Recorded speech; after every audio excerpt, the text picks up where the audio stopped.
Hello, UCAR. Peter Christensen here, coming to you from the CEO's desk.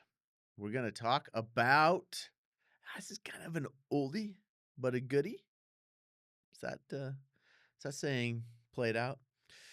It's old topic, but I don't know, it just keeps coming up. So I thought we would chat about it. It's cancellation of the REPC. So there are provisions within the REPC that allow for cancellation. And primarily from the buyer.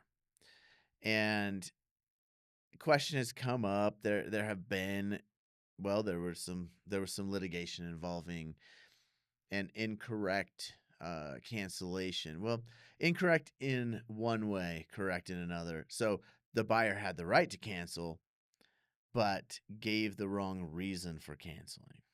And the court wrestled with that and ultimately decided it does not matter what reasoning the buyer gives. If the buyer has the right, and I'm summarizing here, if the buyer has the right to cancel, then they can cancel, even if they state the wrong reason, or in our case, check the wrong box on the form for the wrong time frame. As long as they had a right to cancel, the courts, according to this case, should observe that right of the buyer to cancel. Well, that means a lot in a residential real estate context, because currently there are multiple reasons or ways a buyer can cancel under different conditions. And what this means is, even if they check the wrong box for the wrong time frame or the wrong condition, as long as they had a right to cancel and they've notified the seller that they're canceling, then the court very well could recognize that right to cancel. And, it's always been a kind of questionable thing anyway, of the buyer sent over the notice of cancellation. However, they marked the wrong box, but they were fully within their right to cancel under another time frame or provision. And a seller wants to say, well, that doesn't count. Well, they had the right to cancel and they notified you, seller, that they're canceling. So in the spirit of fair dealing, doesn't stand to reason that we might recognize that. But I get it. But hey, Peter, you're a lawyer. Words matter, Peter. Check boxes matter. They do. But the court in this case has said, nah, they don't matter that much.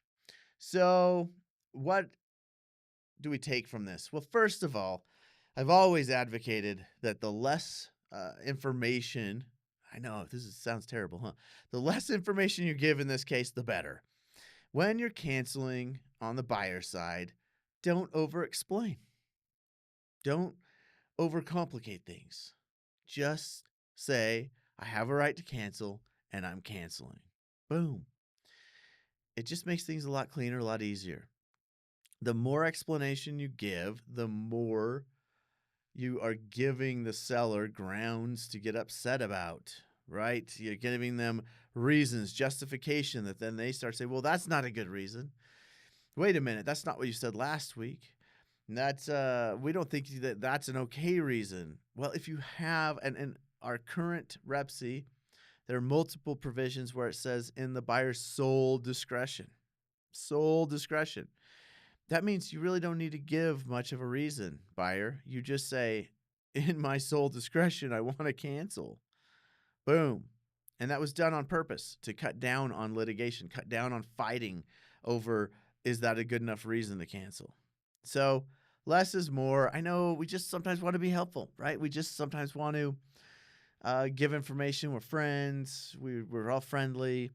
But sometimes you just can give too much and it causes more problems. So that's been my view, is just give the pertinent information. I have a right to cancel. I'm exercising that right to cancel, and leave it at that.